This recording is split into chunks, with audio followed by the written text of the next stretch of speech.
وہ بنیادی قوت ہے جو اسے صرف بقا سے آگے بڑھ کر خود کو بہتر بنانے، طاقتور ہونے اور اثر و رسوخ حاصل کرنے کی تحریک دیتی ہے۔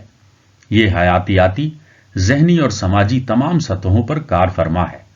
یہ زندگی کی خواہش جیسا نہیں ہے، بلکہ اس سے کہیں زیادہ بلند اور وسیع ہے، کیونکہ اس کا مقصد محض زندہ رہنا نہیں بلکہ طاقتور بننا ہے۔ نمبر 2، انسانی زندگی میں ارادہ اقتدار۔ نیتشے کا خیال ہے کہ ہر انسانی عمل، خواہ شعوری ہو یا غیر شعوری، ارادہ اقتدار کے تحت ہوتا ہے۔ انسان اپنی زندگی کے مختلف پہلوؤں میں غلبہ، تسلط اور خود کو ثابت کرنے کی کوشش کرتا ہے۔ یہ خواہش صرف جسمانی یا سیاسی طاقت تک محدود نہیں، بلکہ علم، تخلیق، فن اور ذاتی ترقی میں بھی ظاہر ہوتی ہے۔ نمبر 3، ارادہ اقتدار بطور کائناتی اصول۔ نیتشے کے لیے ارادہ اقتدار صرف انسانی زندگی تک محدود نہیں ہے، بلکہ یہ پوری کائنات کا ایک بنیادی اصول ہے۔ کائنات میں ہر چیز، ہر عمل اور ہر وجود اسی اصول کے تحت حرکت کرتا ہے۔ زندگی، ارتقاء اور تغیرات کا محرک یہی ارادہ ہے۔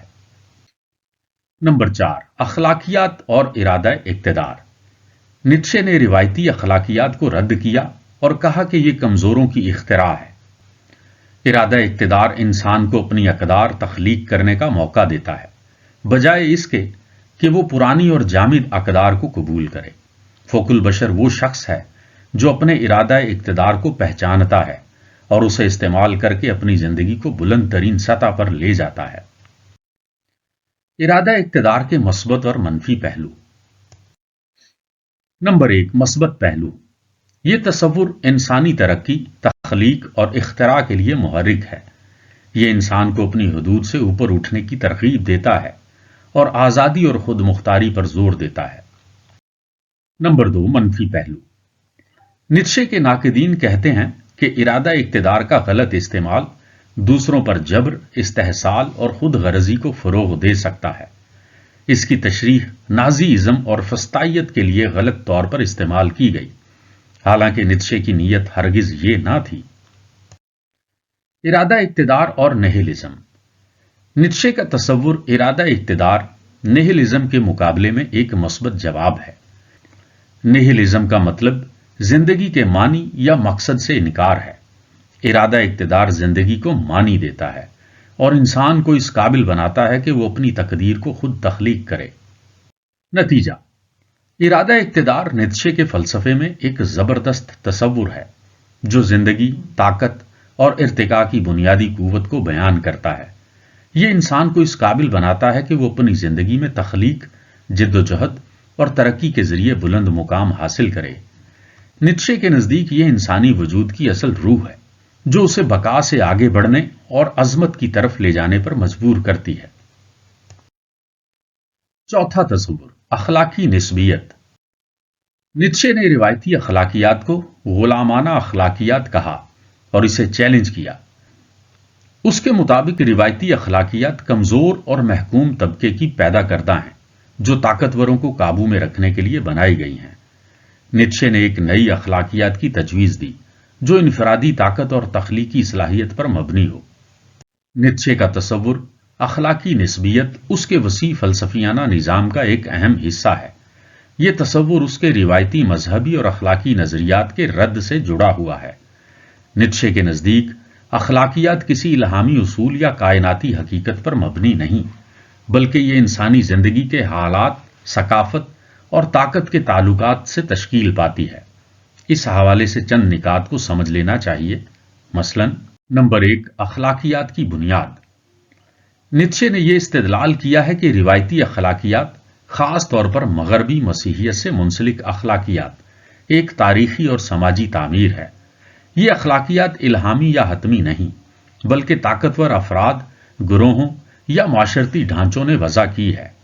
مختلف ثقافتیں، ادوار اور افراد اپنی ضروریات اور ترجیحات کے مطابق اخلاقیات تشکیل دیتے ہیں۔ نمبر 2، دو قسم کی اخلاقیات۔ نیتشے نے دو بنیادی اخلاقی نظاموں کی وضاحت کی ہے۔ الف، غالب اخلاقیات۔ یہ طاقتور اور غالب افراد یا طبقات کی اخلاقیات ہے جو طاقت، عظمت اور خود مختاری جیسی اقدار کو فروغ دیتی ہے۔ بے، غلامانہ اخلاقیات۔ یہ کمزور طبقات کی اخلاقیات ہے جو عاجزی، ہمدردی اور برابری جیسی اقدار پر مبنی ہے۔ یہ اخلاقیات طاقتوروں کے خلاف ایک رد عمل کے طور پر پیدا ہوتی ہے۔ نیتشے نے غلامانہ اخلاقیات کو تنقید کا نشانہ بنایا کیونکہ اس نے انسانی روح کو کمزور اور جمود کا شکار بنا دیا ہے۔ نمبر 3، نسبیت اور تنوع۔ نیتشے کے مطابق کوئی بھی اخلاقی اصول عالمگیر نہیں ہو سکتا۔ ہر اخلاقی نظام ایک مخصوص ثقافتی، تاریخی یا سماجی تناظر سے جڑا ہوتا ہے۔ یہ بات واضح کرتی ہے کہ اخلاقیات کی کوئی حتمی یا مطلق شکل موجود نہیں ہے۔ نمبر 4، اخلاقیات بطور طاقت کا اظہار۔ نیتشے نے کہا کہ اخلاقیات دراصل طاقت کے تعلقات کا اظہار ہے۔ طاقتور افراد یا گروہ اپنے مفادات کو اچھائی کے طور پر پیش کرتے ہیں۔ یہی وجہ ہے کہ اخلاقیات وقت اور حالات کے ساتھ بدلتی رہتی ہے۔ نیتشے اور مذہبی اخلاقیات۔ نمبر 1، روایتی مذہب کی تنقید۔ نیتشے نے مسیحیت کی اخلاقیات کو غلامانہ اخلاقیات کا بہترین مظہر قرار دیا ہے۔ اس نے کہا کہ مسیحی اخلاقیات نے انسان کو کمزور، گناہگار اور محتاج بنا دیا اور طاقتور افراد کی توانائی اور تخلیقی قوت کو دبا دیا ہے۔ مذہب نے اخروی زندگی کا تصور دے کر دنیاوی زندگی کی اہمیت کو کم کر دیا ہے۔ نمبر 2، نئی اقدار کی تخلیق۔ نیتشے نے اخلاقی نسبیت کے ذریعے انسان کو روایتی اخلاقیات سے آزاد ہونے کا موقع دیا۔ اس کے نزدیک ہر فرد کو اپنی اقدار خود تخلیق کرنی چاہیے جو اس کی زندگی اور طاقت کی مکمل عکاسی کریں۔ اخلاقی نسبیت کا نتیجہ۔ نمبر 1، مطلق اصولوں کا انکار۔ نیتشے نے یہ تسلیم کیا ہے کہ دنیا میں کوئی بھی اخلاقی اصول ہمیشہ اور ہر جگہ کے لیے درست نہیں ہے۔ اس کے مطابق اخلاقیات کی مطلق شکل تلاش کرنے کے بجائے انسان کو اپنی مخصوص ضروریات اور حالات کے مطابق اقدار تخلیق کرنی چاہیے۔ نمبر 2، فوق البشر اور اخلاقیات۔ نیتشے کا تصور فوق البشر اخلاقی نسبیت کا عملی مظہر ہے۔ فوق البشر وہ فرد ہے جو روایتی اخلاقیات کو مسترد کر کے اپنی اخلاقی اقدار خود تشکیل دیتا ہے۔ یہ خود مختاری اور تخلیقی قوت کا بہترین اظہار ہے۔ تنقید۔ ناقدین کا خیال ہے کہ اخلاقی نسبیت سماج میں انتشار اور اخلاقی خلا پیدا کر سکتی ہے۔ یہ تصور غلط استعمال کی صورت میں خود غرضی یا جبر کو فروغ دے سکتا ہے۔ تاہم نیتشے کے اس نظریے نے اخلاقیات کو ایک نئی تنقیدی نظر دی اور اس بات پر زور دیا کہ انسان کو اخلاقیات کو غیر متحرک یا حتمی سمجھنے کے بجائے ایک تخلیقی عمل کے طور پر دیکھنا چاہیے۔ اس نے اخلاقیات کی جامد شکل کے بجائے ارتقاء اور تبدیلی پر زور دیا ہے۔ نتیجہ۔ نیتشے کا تصور اخلاقی نسبیت یہ بتاتا ہے کہ اخلاقیات کوئی مطلق یا الہامی اصول نہیں بلکہ انسانی سماج کی تخلیق ہے۔ یہ نظریہ انسان کو روایتی اخلاقیات کے جمود سے آزاد کر کے اپنی زندگی کے معنی اور اقدار خود تخلیق کرنے کی ترغیب دیتا ہے۔ یہ ایک انقلابی خیال ہے جو فلسفہ، سماجیات اور اخلاقیات کے مباحث میں ایک اہم مقام رکھتا ہے۔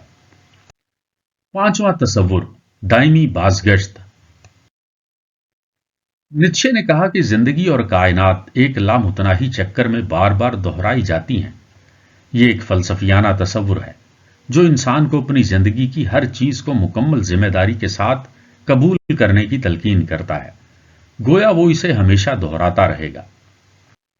نیتشے کا تصور دائمی بازگشت اس کے فلسفے کے پیچیدہ اور گہرے تصورات میں سے ایک ہے۔ یہ تصور وقت، وجود اور زندگی کی نوعیت کے حوالے سے ایک غیر معمولی نظریہ پیش کرتا ہے۔ نیتشے نے اسے اپنی کتاب دی گے سائنس اور دی اسپوک زراتھسترا میں بیان کیا ہے۔ دائمی بازگشت کا مفہوم۔ نمبر 1، بنیادی تصور۔ نیتشے کے مطابق دائمی بازگشت یہ امکان پیش کرتی ہے کہ کائنات اور اس میں موجود ہر چیز ہمیشہ سے موجود ہے اور ایک دائرے میں بار بار دہرائی جاتی ہے۔ ہر لمحہ، ہر واقعہ اور ہر زندگی جو گزر چکی ہے یا گزر رہی ہے مستقبل میں پھر سے اسی ترتیب میں پیش آئے گی اور یہ عمل ہمیشہ جاری رہے گا۔ یہ ایک چکروار تصور وقت ہے جس میں وقت کی کوئی انتہا نہیں بلکہ مسلسل تکرار ہے۔ نمبر 2، ایک فلسفیانہ تجربہ۔ نیتشے کے لیے دائمی بازگشت ایک سائنسی یا مابعد طبیعیاتی نظریہ سے زیادہ ایک وجودی تجربہ ہے۔ یہ زندگی کے لیے ایک آزمائش ہے۔ وہ پوچھتا ہے، اگر کوئی شخص یہ جان لے کہ اسے اپنی زندگی کے ہر لمحے کو دوبارہ اسی طرح جینا پڑے گا تو کیا وہ اسے قبول کرے گا؟ یہ سوال فرد کی زندگی کے معنی اور اس کے انتخاب کی اہمیت کو اجاگر کرتا ہے۔ دائمی بازگشت کا عملی پہلو۔ نمبر 1، زندگی کی مکمل قبولیت۔ نیتشے کے مطابق دائمی بازگشت اس بات کا امتحان ہے کہ آیا کوئی شخص اپنی زندگی اور اس کے ہر پہلو کو مکمل طور پر قبول کر سکتا ہے یا نہیں۔ اگر انسان اپنی زندگی کو اس طرح گزارے کہ وہ اس کے ہر لمحے کو بار بار جینے کے لیے تیار ہو تو یہی زندگی کا مقصد اور عظمت ہے۔ یہ زندگی کو بہتر بنانے اور اپنی اقدار کو خود تخلیق کرنے کا فلسفہ ہے۔ نمبر 2، فوکل بشر کا امتحان۔ دائمی بازگشت کا تصور نیتشے کے فوکل بشر کے نظریے سے جڑا ہوا ہے۔ فوکل بشر وہ فرد ہے جو اپنی زندگی کی تکمیل اس انداز میں کرتا ہے کہ وہ اسے بار بار جینے کے لیے تیار ہو۔ یہ قوت ارادی اور تخلیقی زندگی کی بلند ترین مثال ہے۔ نمبر 3، زندگی کو معنویت دینا۔ دائمی بازگشت یہ پیغام دیتی ہے کہ زندگی کو کسی خارجی مقصدیت یا اخروی وعدے کے بجائے لمحہ حاضر میں معنویت دینا ضروری ہے۔ نیتشے کے نزدیک ہر لمحہ قیمتی ہے کیونکہ یہ ممکنہ طور پر ہمیشہ کے لیے لوٹ کر آئے گا۔ دائمی بازگشت اور نیہلزم۔ نمبر 1، نیہلزم کا جواب۔ نیتشے نے نیہلزم یعنی زندگی کے مقصد سے انکار کے خلاف دائمی بازگشت کو ایک فلسفیانہ جواب کے طور پر پیش کیا ہے۔ اگر زندگی کا کوئی آخری مقصد نہیں ہے تو دائمی بازگشت ہمیں یہ سکھاتی ہے کہ ہمیں اپنے ہر عمل کو اس طرح انجام دینا چاہیے جیسا کہ یہ ہمیشہ کے لیے قائم رہنے والا ہو۔